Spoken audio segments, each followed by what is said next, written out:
Welcome to fabulous chef. இன்றைக்கி நம்ம வீடியோவில் ஒரு ஹெல்த்தியான ரெசிபி தான் பார்க்க போகிறோம். அது மணத்தக்காளி கீரை பொரியல். இது வாய்ப்புண்ணு வயிறு புண்ணு எல்லாத்துக்குமே ரொம்பவே நல்லது. குழந்தைங்களுக்கெல்லாம் அடிக்கடி நம்ம செஞ்சு கொடுக்கலாம். நீங்கள் நம்ம சேனலுக்கு புதுசாக இருந்தால் சப்ஸ்கிரைப் பட்டன் கிளிக் பண்ண மறந்துடாதீங்க. வாங்க வீடியோக்குள்ளே போகலாம். ஃபர்ஸ்ட் தேவையான பொருட்கள் பார்த்துக்கலாம்.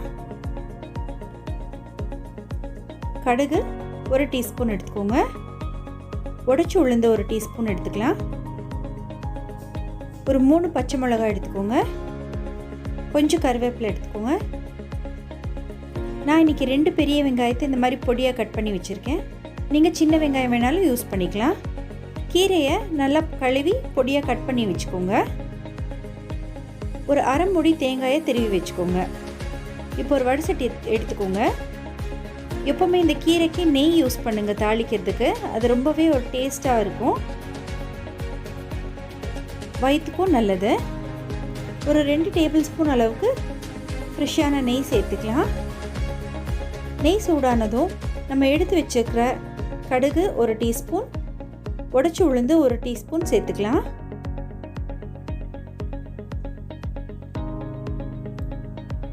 உடைச்சி உளுந்து நல்லா புன்னிறமாக செவந்து வரட்டுங்க. இப்போ பாருங்கள், நல்லா செவந்துருச்சு. இந்த ஸ்டேஜில் நம்ம கட் பண்ணி எடுத்து வச்சுருக்கிற 2 பெரிய வெங்காயத்தை சேர்த்துக்கலாம். நீங்கள் சின்ன வெங்காயம் வேணாலும் சேர்த்துக்கலாம், அதுவும் டேஸ்ட் ரொம்ப நல்லாயிருக்கும். கூடவே கொஞ்சம் கருவேப்பிலையும் சேர்த்துக்கலாம்.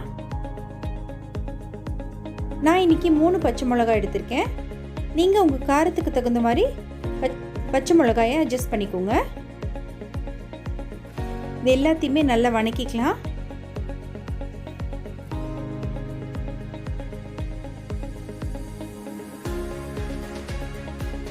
ஒரு 2 நிமிஷம் நல்லா வணங்கட்டும். நான் இன்றைக்கி 2 கட்டு கீரை எடுத்திருக்கேன்.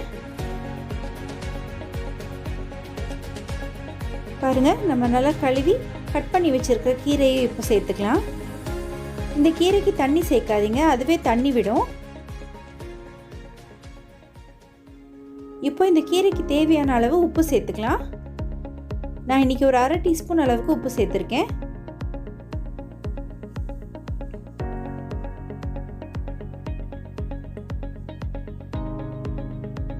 இந்த கீரை உங்களுக்கு சீக்கிரமாகவே வெந்துடும்.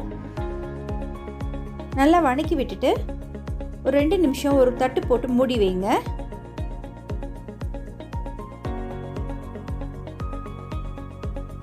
இப்போ செக் பண்ணி பார்க்கலாம். பாருங்கள், கீரை நல்லா தண்ணி விட்டுருக்கு. இப்போ திருப்பி ஒரு 2 நிமிஷம் நல்லா மூடி வச்சுருங்க.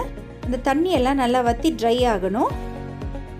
இப்போ பாருங்கள், தண்ணியெல்லாம் நல்லா வற்றி ட்ரை ஆயிடுச்சு. இந்த ஸ்டேஜில் நம்ம கீரையும் நல்லா வெந்திருக்கு.